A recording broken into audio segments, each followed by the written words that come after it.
Kamusta, Gemini? Welcome to Like a Tarot. Alamin natin ang mensahe na gustong ipaalam sa iyo ng mga cards. Paalala para sa mga bagong viewers na ang reading na ito ay timeless reading. General reading at guide po lamang kaya hindi po magre-resonate sa lahat. Kunin mo lang yung akma sa sitwasyon mo. At kung kailan mo ito napanood, yun ang start ng 1 week reading para sa iyo. Ikaw na bahala magpalit kung si person mo ito o ikaw. Babanggitin ko rin kung ano yung zodiac sign na ipapakita. The Devil, pangkalahatan na zodiac sign ito.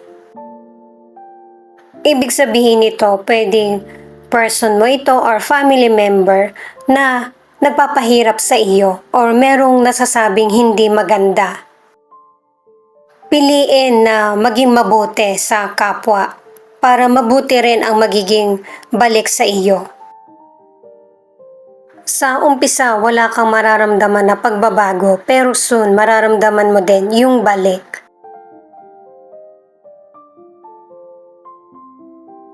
Itong Two of Pentacles naman ay Capricorn.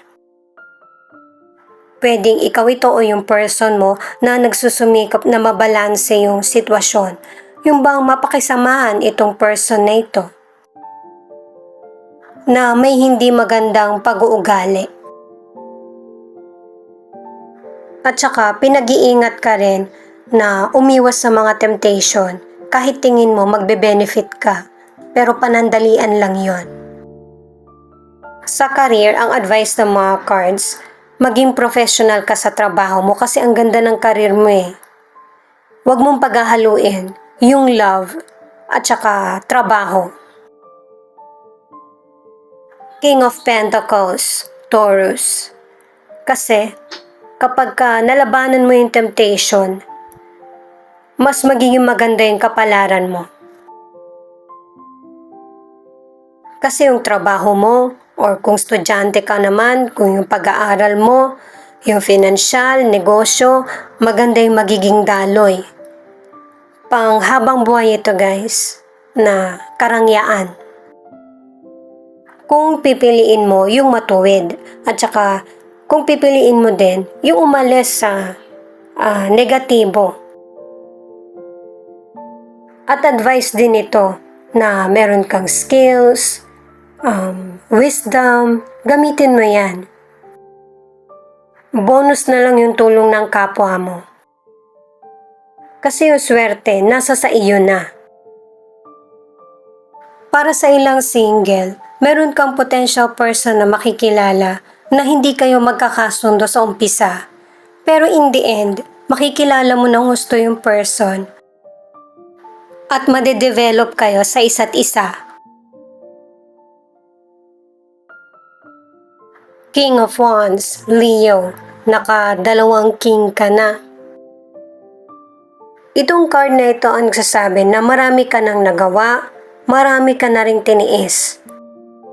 Hindi naman sinasabi na ipagpilitan mo yung opinion mo or makipag-away ka na, pero yung ipakita mo na dapat kang irespeto. Kapag ipinakita mo na ganun yung pagpapahalaga mo sa sarili mo, ganun din ang itatrato sa iyo. Ang mahirap lang nito, alam na nung person kung ano yung weakness mo or ugali. Alam niya kung paano ka mapapasunod. Itong Knight of Swords, ang zodiac ay Gemini. Darating yung panahon na hindi ka magiging tahimik na lang. Ipagtatanggol mo na din yung sarili mo. Ang ilan sa inyo, merong person na ipaglalaban ka para masabi kung ano yung hindi patas sa nangyayaring sitwasyon sa iyo. Family member mo ito.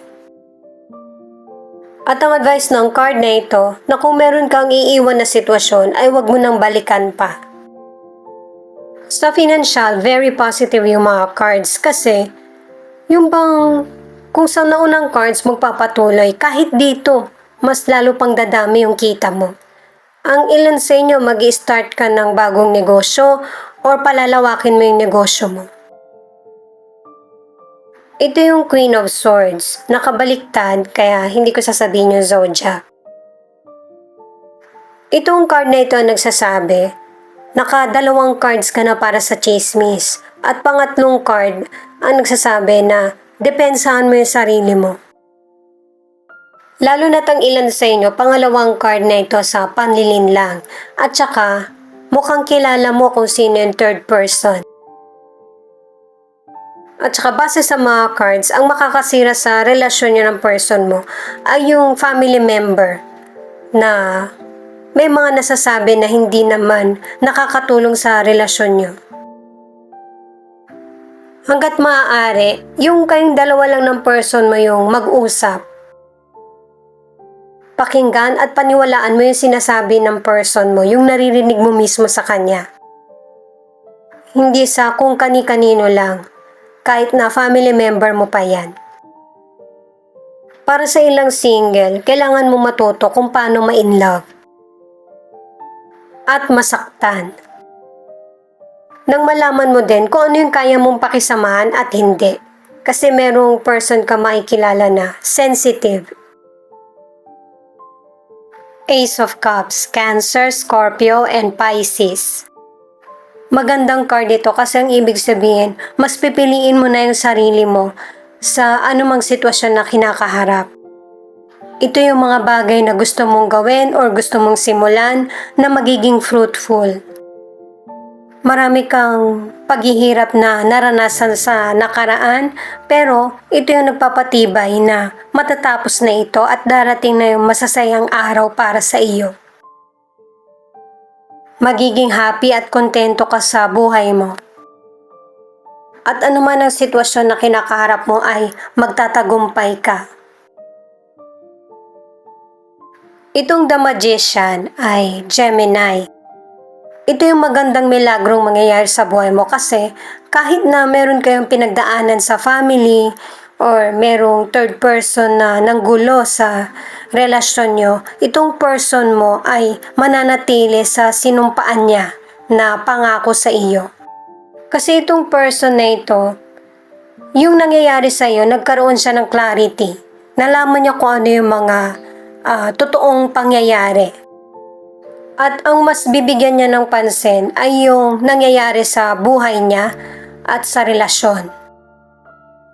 Magseseryoso din siya sa trabaho, pag-aaral o negosyo. Six of Cups, ang zodiac nito ay Scorpio.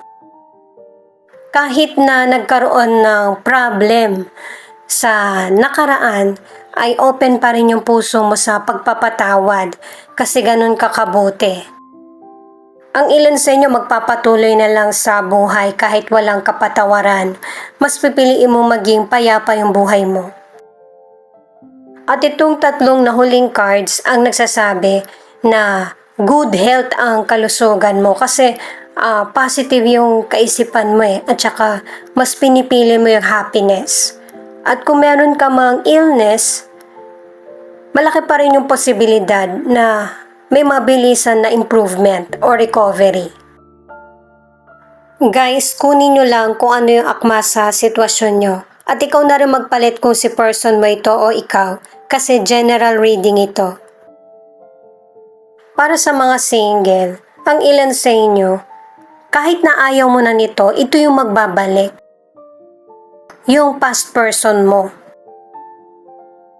Ang alaala niya o makakabalita ka sa kanya.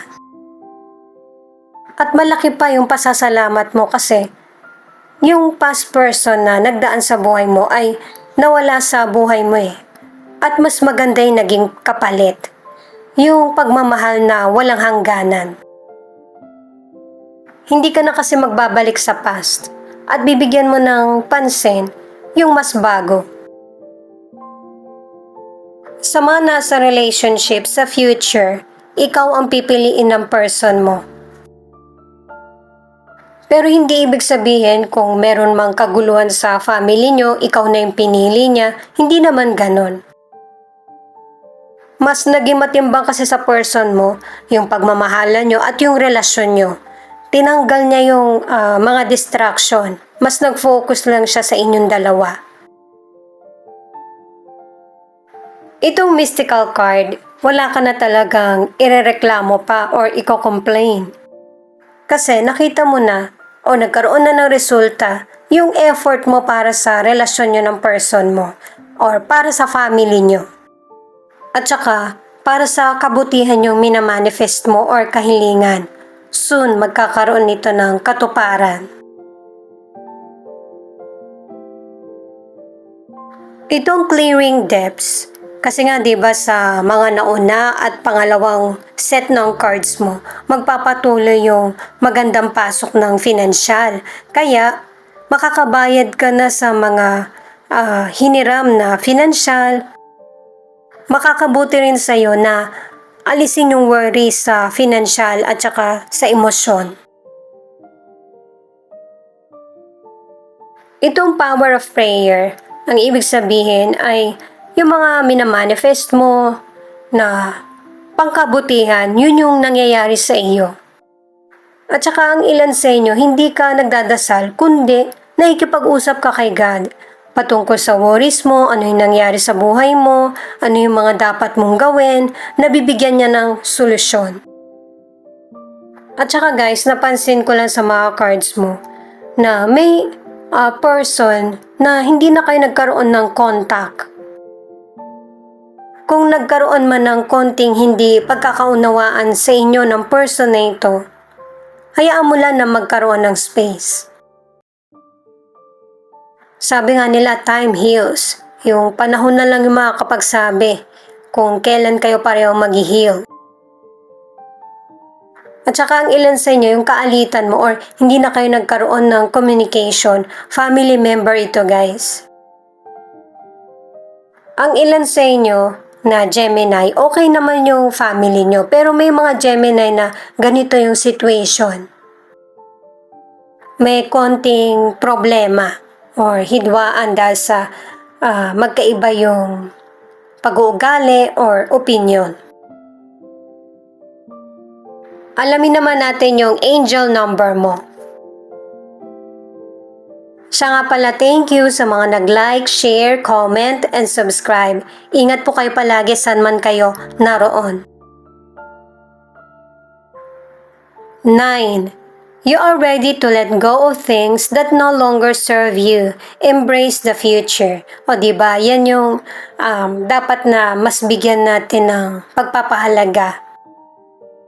Ayusin natin kung ano yung makakaya natin magawa sa present para sa ikakabuti ng future mo.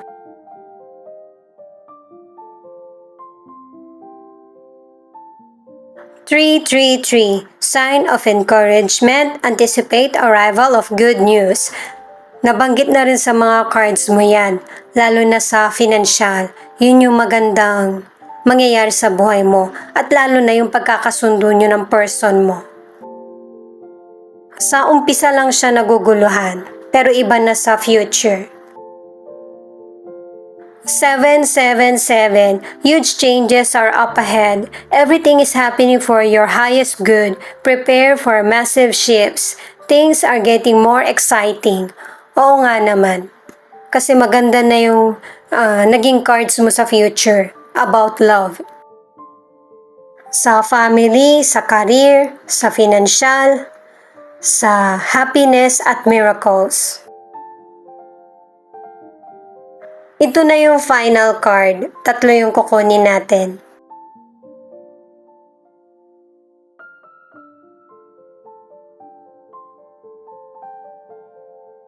Itong Page of Cups ay Cancer.